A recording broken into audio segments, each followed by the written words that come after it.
अस्सलाम वालेकुम नाजरीन, आज जिस मौजू पर मैं आपसे बात करना चाह रहा हूँ वो फ़ैसला है जो सुप्रीम कोर्ट ऑफ पाकिस्तान ने दिया नैब तरामीम के हवाले से। उन तमाम तरामीम को जो पीडीएम या साबका हुकूमत ने की थी उनको कालादम करार दे दिया गया है, ख़त्म कर दिया गया है और हुक्म दिया गया है कि वो तमाम केसेस जो कि ख़त्म हो गए थे उन तरामीम की रोशनी में, जो कि हुकूमत ने ख़ुद को फ़ायदा देने के लिए पहुँचाई थी, वो तमाम की तमाम तरामीम ख़त्म होने के साथ ही वो दोबारा उसी पोजीशन से केसेस खुल जाएंगे जिस पोजीशन पे वो ख़त्म होने से पहले थे और केसेस बंद हो गए थे। लिहाजा जो इंक्वायरी के स्टेज पे था वो इंक्वायरी के स्टेज पे, जो ट्रायल की स्टेज पे था वो ट्रायल की स्टेज के ऊपर, यानी जहाँ जहाँ भी कोई केस था। और इसमें आप देखें कि वो तमाम अहम शख्सियात जिसमें साबक वज़राए आज़म, साबक सदूर और बहुत सारे ऐसे शराफिया के लोग शामिल थे जिन्होंने करप्शन को एक तरह से ये तरामीम करके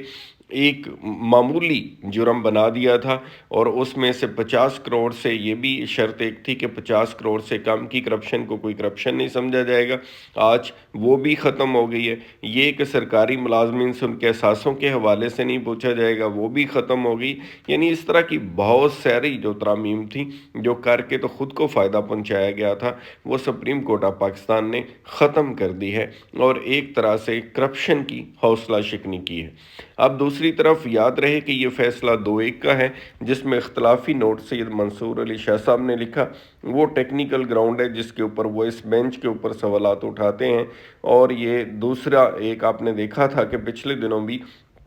एक इख्तलाफ चल रहा था सुप्रीम कोर्ट ऑफ पाकिस्तान के कुछ जजेस के दरमियान, जो इस पॉइंट के ऊपर था कि प्रैक्टिस एंड प्रोसीजर कावानीन जो हैं, एक्ट जो बनाया था पार्लियामेंट में, जिसमें इख्तियारात को एक चीफ जस्टिस की बजाय सीनियर 3 मेंबरान पर मुश्तमिल कमेटी के हवाले किया गया था, यानी चीफ जस्टिस के इख्तियारात कम किए गए थे और कहा गया कि ये बेंच उसके मुताबिक नहीं बना है। लिहाजा ये एक अहम बहस और भी शुरू हो गई है जिसमें आने वाले दिनों में फ़ैसला होगा कि अभी ये अगर बेंच के ऊपर ही सवालात उठ जाते हैं तो चीफ़ जस्टिस का फ़ैसला जो किया है उन्होंने, इसकी उम्र कितनी होगी। क्या जो फ़ाइज़ ईसा साहब अभी चीफ़ जस्टिस ऑफ पाकिस्तान बनेंगे तो किसी भी रिव्यू आने की सूरत में वो इस फ़ैसले को कालादम करार दे देंगे, या मंसूर अली शाह साहब का फ़ैसला जो आज अक़लियत का फ़ैसला है कल को अक्सरियत का फ़ैसला भी हो सकता है। तो इसका जवाब ये है कि ये बिल्कुल दुरुस्त है, क्योंकि रिव्यू का अख्तियार इसमें अभी बाकी है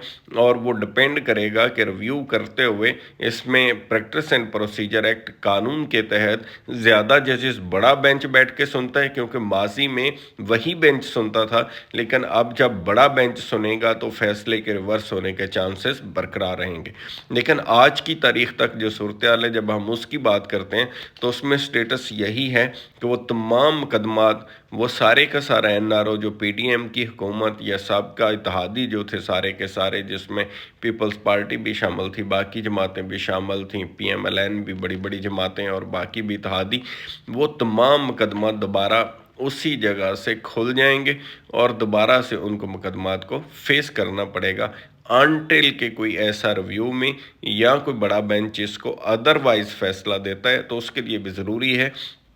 कि पहले प्रैक्टिस एंड प्रोसीजर एक्ट के ऊपर जो फैसला जो बंदयाल साहब ने मुअत्तल किया हुआ था उसका ऑपरेशन, वो उसका फैसला हो और उस कानून अगर वो बरकरार रहेगा तो फिर ही लार्जर बेंच इस केस को सुन सकेगा।